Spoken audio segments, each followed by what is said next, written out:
Good afternoon, and thank you for joining us again, and thank you Chief Constable Andy Marsh for joining us as well. So last week the Prime Minister announced a number of changes, yet more change. We seem to discuss this every time we meet. And it's another step, isn't it, towards returning to normal life. But it's only another step. Normal life does not start on July the 4th. And it's something that we need to be very aware of, because we need to continue to be sensible and take reasonable precautions so that we don't have a second peak. So as regulations change, the police have to change as well, and we'll touch on that in some of the questions. So Andy, is there anything you'd like to add to start with? Well, we continue to work in partnership with our local resilience forums to tackle the virus, slow its spread down, defeat it. And we've seen from experience nationally with the current hotspot in Leicester, and internationally with experiences from around the world of upticks in infection rates, that we're not through this crisis yet. It's great that we're going to a next step, but this is a crisis that each and every one of us in communities can play a vital role in defeating. And so we think it's incredibly important as we move into this next phase that people don't think this is finished, and they do continue to exercise social distancing.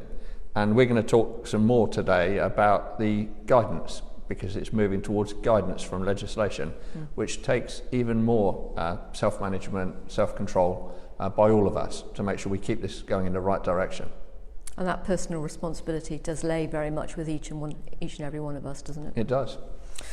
Okay, so the Prime Minister announced that pubs, restaurants, hairdressers can reopen, and with pubs set to reopen this weekend, the media are calling it Super Saturday. So the nighttime economy has been closed for nearly 4 months now. What is the risk of the increase in public disorder, do you think? Well, there was only one Super Saturday, Sue, and that was when Great Britain won all those Olympic medals in 2012. But it's not going to be a return to business as usual in a nighttime economy, because the guidance places a requirement on licensees and business holders and customers to take certain steps to make sure they minimise the risk of becoming ill, getting infected, transmitting the virus. So we certainly hope it won't be a return to normal. Without doubt, the guidance won't allow the businesses to operate at that capacity. So we're moving into what we think will be a very high demand weekend. I would say don't come into the city centre and your town centres speculatively hoping to be able to drop into a pub and stand at the bar and have a pint. It will not work like that. If you plan on coming out, take steps to check where you're going to go, check that they will accommodate you, and know how you're going to get to and from there safely, managing your own personal safety. It's also a busy weekend for us because although it's being played behind closed doors, Bristol City will be hosting Cardiff at 3 p.m. on Saturday, and I would urge any supporters of either side, don't come to Bristol City Centre expecting to have a drink. That's not the place to watch the match and enjoy yourself watching the match. As you would expect, we've taken great steps to plan for this weekend.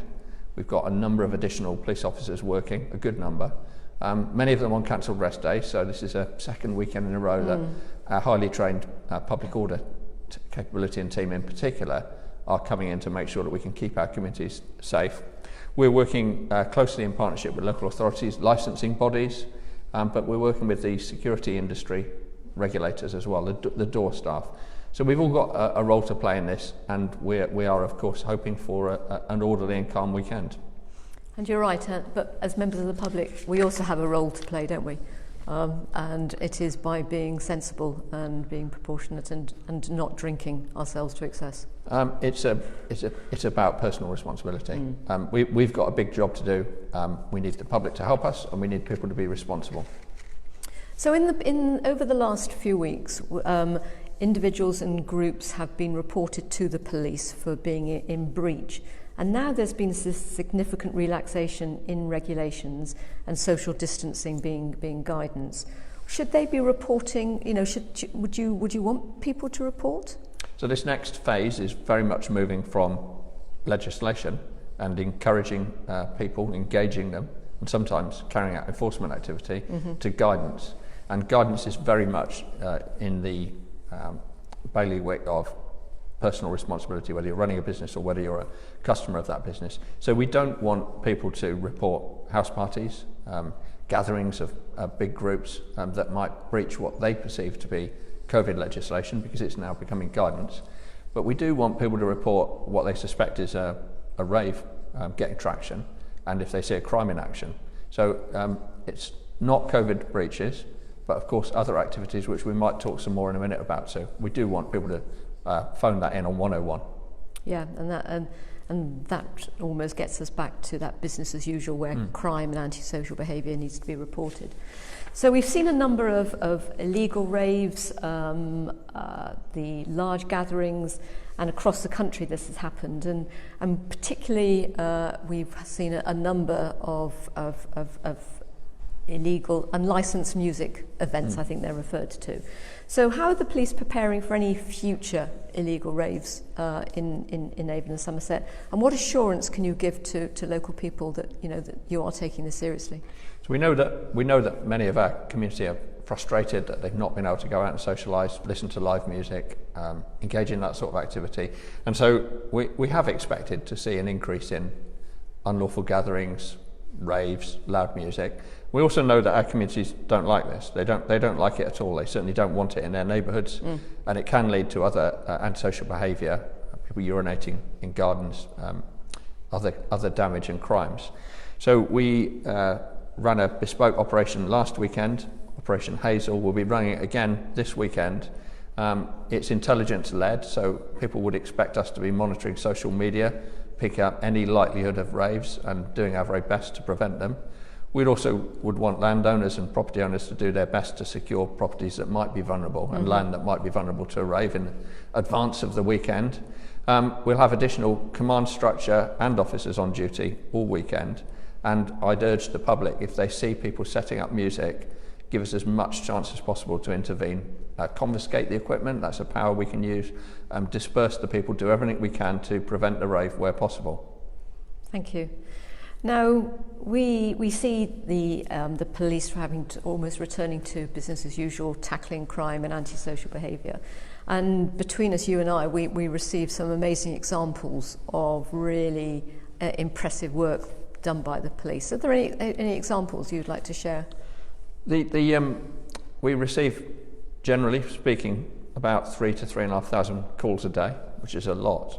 About 80% of them don't strictly relate to crime-related issues. They may well be people in crisis, mental health crisis, sudden death, accidents. So to pick out and highlight some great work amongst them is an easy job, because there's lots, but it's a difficult job because there's too much. I thought I'd mention briefly three cases that caught my eye. The first was where we received information from committee members in fish ponds last week about a suspicious property, drugs-related activity. We executed a search warrant there, and we seized 220 cannabis plants, big ones, ready to crop. Probably equates to a six-figure sum of street value of that cannabis, and we arrested someone. It's an example of this is not a harmless activity run by people who are short of cash for drugs for themselves or to make a bit of extra money.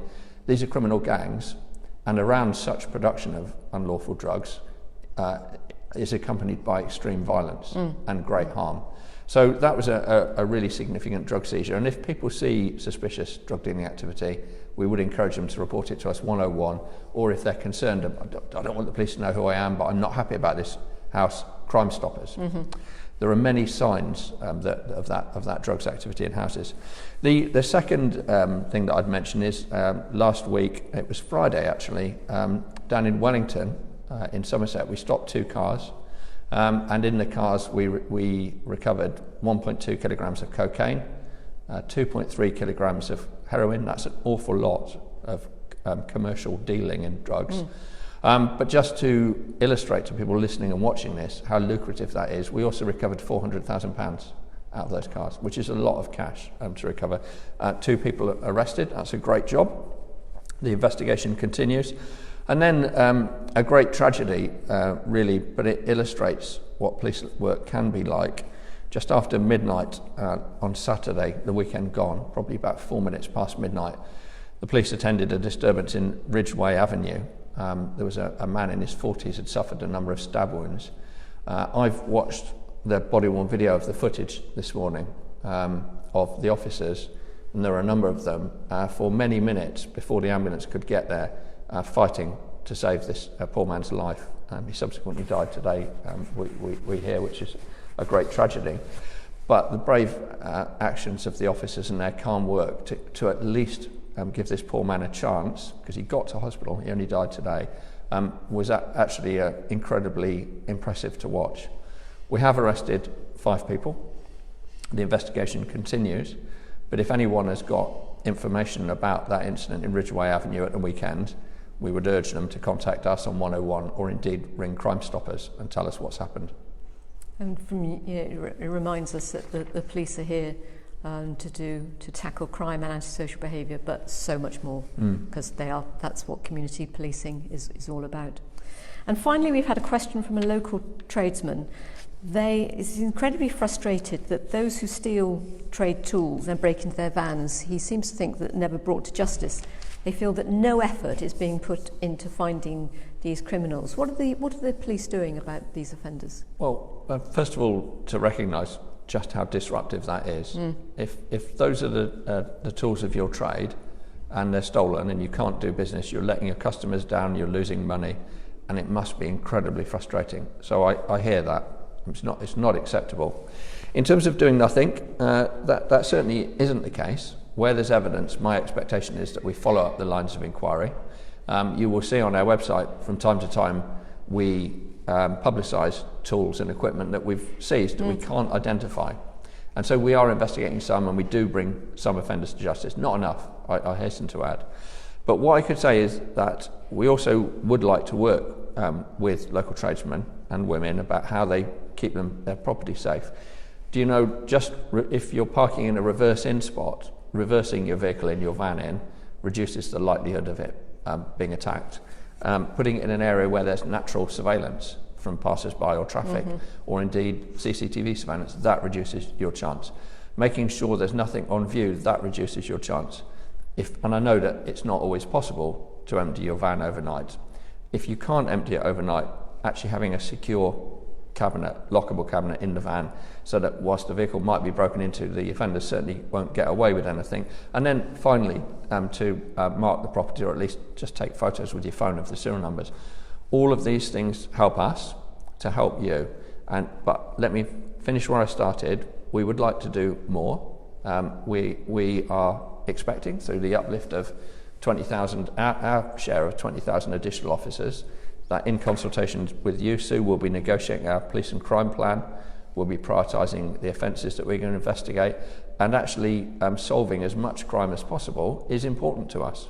Yeah, the public expect and want it, and it does act as a deterrent to offenders if they feel that they're going to get caught. So there's a lot that we'd like you to do to help, and we certainly want to improve. Thank you, and thank you for that assurance. So I hope that that's given some clarity and some reassurance about not only about the virus, but other things that are happening in Avon and Somerset as well.